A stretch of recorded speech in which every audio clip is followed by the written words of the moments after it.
शेजारे आल्यानं संसारा दिनाचा सोयर पांडुरंग.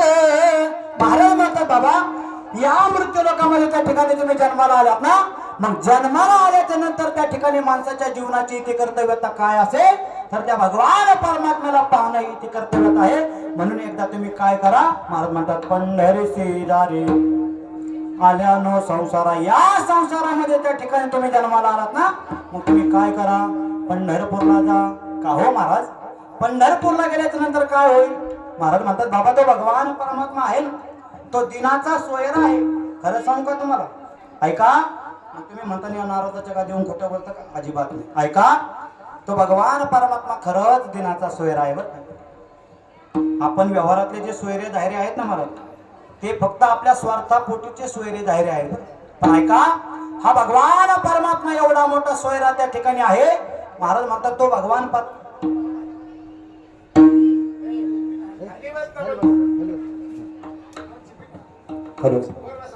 असा असणारा तो भगवान परमात्मा महाराज हा दिनाचा सोयरा त्या ठिकाणी तुकोबाराय म्हणतात. कारण का दिनाचा सोयरा काय करतो महाराज? कोणीही येऊ द्या त्याच्याकडे, कोणीही येऊ द्या. महाराज म्हणतात खटमट यावे शुद्ध होऊन जावे.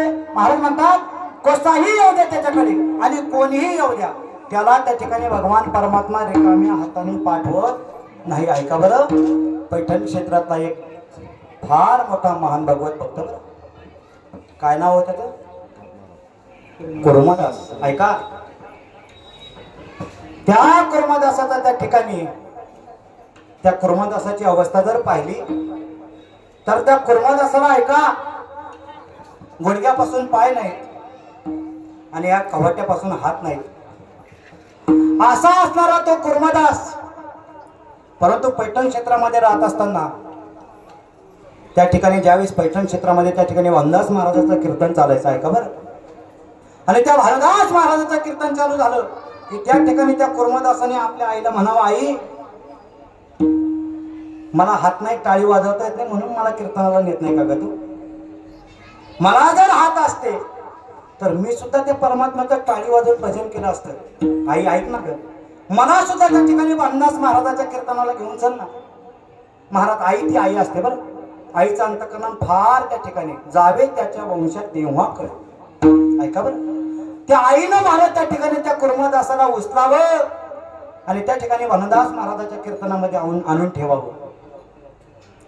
कीर्तन झालं त्या ठिकाणी त्या आईनं परत त्या ठिकाणी उचलावं आणि त्या ठिकाणी त्या कुर्मदासाला आपल्या घरी आणावं.